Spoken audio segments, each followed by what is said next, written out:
Hey guys, I'm Papa Pete, and welcome to today's episode of the 125. The 125 is a review and gameplay show focused upon the original 125 different games released for the Intellivision System between 1979 and 1989. Now, it's a little bit different in the fact that each episode actually will consist of multiple videos. There'll always be a review and discussion video, which is the one you're watching right now, as well as one or more gameplay videos that go along with it. Anyway, let's get on to today's episode, and in today's episode, we're going to be looking at Royal Dealer. Stick around.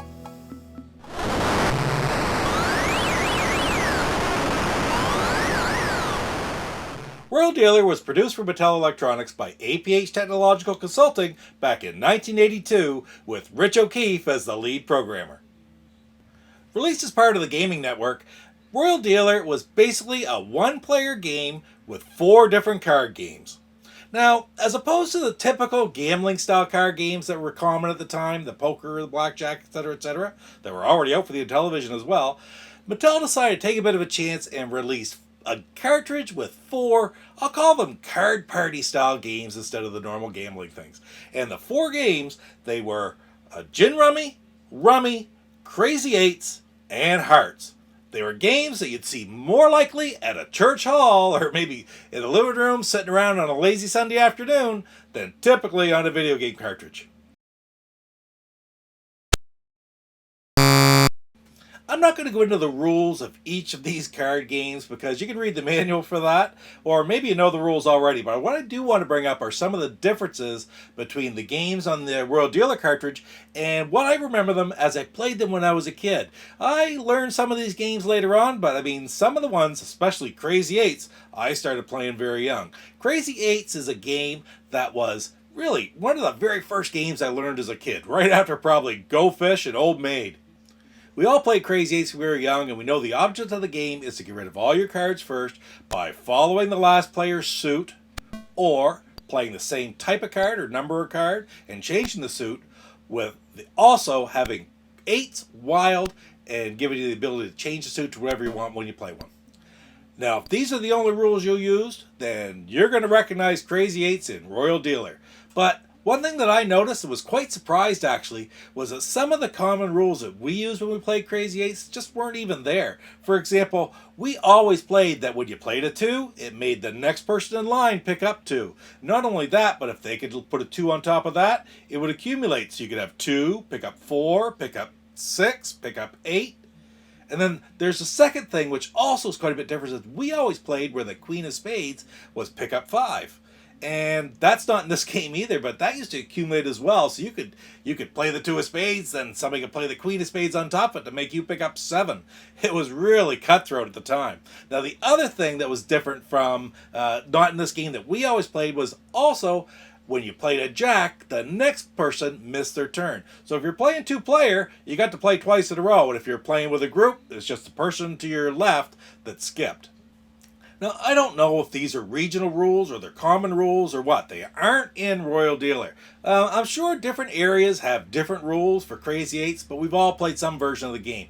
If you're familiar with these rules that I find are missing from this game, then leave a comment down below. Or tell me of any other odd rules that you used to play when you were playing Crazy Eights when you were a kid. It's really kind of interesting to see the different styles of games. And many card games have different rules throughout the country. Now, the next 2 games on the Royal Dealer cartridge are Rummy and Gin Rummy. Now, I'm going to talk about Gin Rummy first. Gin Rummy is a 2-player game where the object of the game, again, is you're dealt 10 cards, and you can either select off the pile, or you can take the last card discarded by your opponent. And what you're trying to do is you're trying to form 2 groups of 3 and 1 group of 4. And by group, I mean either 3 of a kind or 4 of a kind, or a run in the same suit, either 3 wide like the 6, 7, 8 of hearts or the 6, 7, 8, 9 of hearts for 4, and you're trying to get 1 group of 4 and 2 groups of 3. And when you get that, make your discard, you can call Gin and you win the hand. What's the name of the game? Gin? In Royal Dealer, the game of Gin Rummy is exactly as I remember it. No differences, it's exactly the same. And it's a really good representation. Now, would you break up the jacks or the jack, queen, king of spades? What would you throw away? Well, I discard the king. She's right.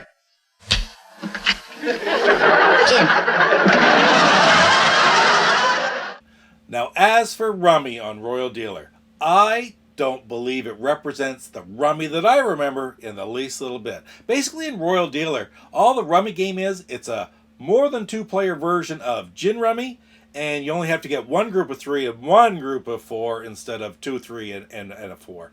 And it's just a simplified, extended version of it. The Rummy that I remember was really neat. It was a fun game because you used to pick up cards and take cards off the deck, and you could find your own groups of 3 and 4, and you'd lay them down for points on the table, and you could play off your opponent's cards, and basically you just try to accumulate as many points as possible before finally playing out your last discard, putting your hand out and hoping to catch your opponent with all kinds of points in their hand that they take off their score. It was a really fun game, but it's not even remotely represented in Royal Dealer Rummy. Now, the fourth and final game on the Royal Dealer cartridge is Hearts. And of all the games on the cart, this is the one I was looking forward to the most of seeing because it's the one that I really do enjoy playing. And I'm happy to say that I feel that the Royal Dealer version of Hearts is very faithful to the real game. It's a great representation, and it's a lot of fun to play. In Hearts, the object of the game is not to score points, but to not score points, and to force your opponents to capture points by following trump as you play the cards around. Now, each heart is worth 1 point, and the Queen of Spades is worth 13. So, the object of the game is to make your opponents take all those points and get one of them up to 100 points. When somebody finally hits 100 points, the person with the lowest score wins. The computer AI in the Hearts game is actually very good. But if there's one small thing that I wanted to mention is there's a strategy in the game of Hearts called Shooting the Moon, where you try to capture all the points. I know it's contrary. I said earlier you're trying to get no points, force your other players to have it.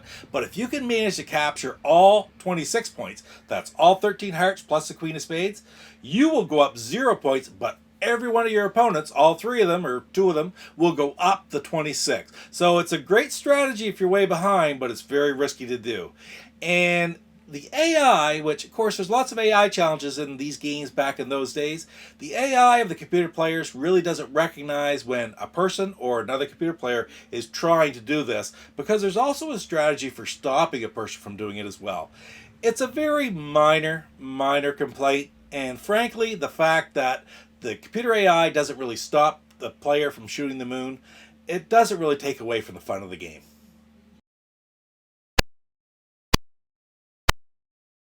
As far as the graphics go in Royal Dealer, I will say the graphics are fair. It does show the card table and you have your opponents up there, but your opponents are totally static. They aren't animated at all. The cards are easy to see. You can clearly see and differentiate between the different suits. But one thing I did notice is the scoreboard at the top.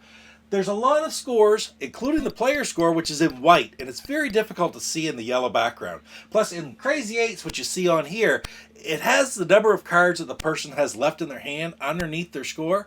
And again, those numbers are very hard to see. Oh, one last thing. What's up with those clubs?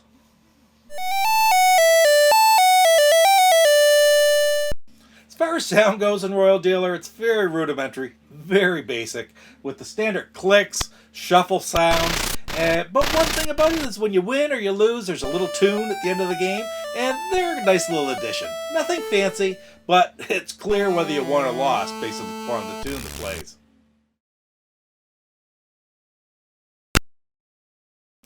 It does help to have an overlay for this game because there's a lot of different things that the different side buttons do, like drawing cards, discarding cards, organizing the cards in your hand. And the different keypad buttons also do different things, whether it be selecting the game, selecting the number of players, or selecting the suit within the games as well. So it really does help to have the overlay, although it doesn't take you very long before you can play without the overlay and you know what the different buttons do. Now, you can't talk about the controls of Royal Dealer without talking about the bug. And what the bug is if you're sorting your cards while your opponent, one of the computer opponents, plays the last card of a hand, ending the hand, a variety of strange things can happen in the game. You can have cards lock up, you can have your half your hand will lock up, Graphically, there'll be strange things happen on screen, or even as far as having a totally black screen. No matter what, though, if you hit the bug, you might as well just hit reset because you're not going to be able to continue and play the game as normal. It really was a terrible thing because when they found the bug, they had already produced all the cartridges and they'd even printed the manuals. So there was they hit the roof. Management hit the roof of Mattel, and the only thing they could do to sort of help out this situation is it created an errata slip, it's called, a little addendum to the manual that stated that people are only to rearrange their cards when it's their turn in the game. I'm sure it happened to all kinds of people because the cartridge did not limit you from doing that. It was just this little manual slip. But let me tell you this, playtesting was a lot more strict in Mattel after Royal Dealer.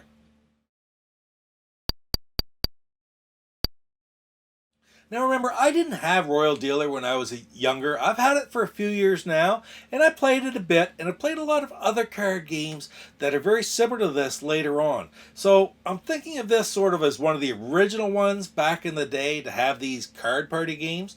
And after reflecting upon it for a little while, you know what? What?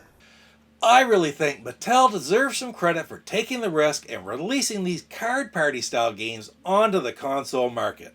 That being said, there's some limitations to the gameplay themselves which really restrict the fun that can be had. Those factors, along with the sort of weak graphics and rather poor sound actually, makes me want to give Royal Dealer a 5 out of 10 rating. That's it for today's look at Royal Dealer. Thanks for spending a little bit of time with me today on the 125. And don't forget to check out the gameplay videos. There's actually 4 different gameplay videos for this episode. One of each game: Crazy 8s, Rummy, Gin Rummy, and Hearts. Anyway guys, I hope you liked the video. Don't forget to hit like. Don't forget to hit that subscribe button as well. We'll see you next time on the 125. Take care. Papa Pete, the old ass gamer. Papa Pete, the old ass gamer. If you haven't grown up